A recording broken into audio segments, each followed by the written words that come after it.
নমস্কার। জনতা জনার্দন জনতা জনার্দনের চ্যানেলের তরফ থেকে আমি কবি আপনাদের সবাইকে স্বাগত। আজকে দিদিমণি একটু হরহরি করব, যাকে বলে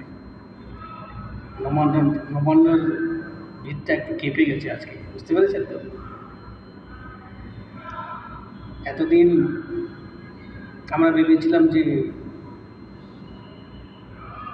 যে গণতান্ত্রিকভাবে 2026-এ আমরা এই দিদিমণিকে বিদায় দেব, কিন্তু সেটা তো সম্ভব হবে না। কেননা এখানে ভোট তো হয় না, ছাপ্পা চলে, এখানে রেগিং চলে,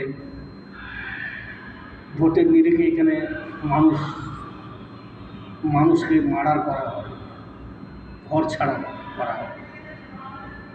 হাজার হাজার মানুষ এখনো ঘর ছাড়া। এখানে আইন বলতে কিছু নেই তো। এখানে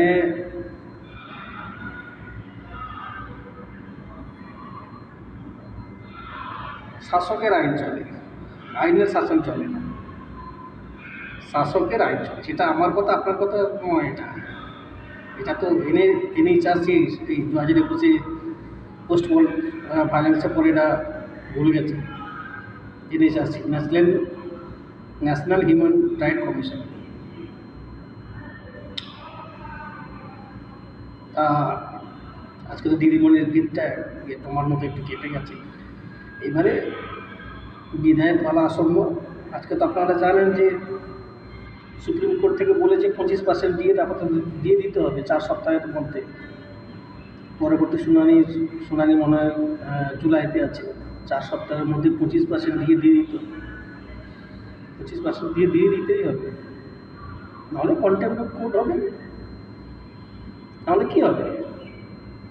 সুপ্রিম কোর্ট আবার তাদের আইনের ধারা যেভাবে যতটা করা করবে। এটাতে কী হবে? আমার তো মনে হয় রাষ্ট্রপতি শাসন হবে।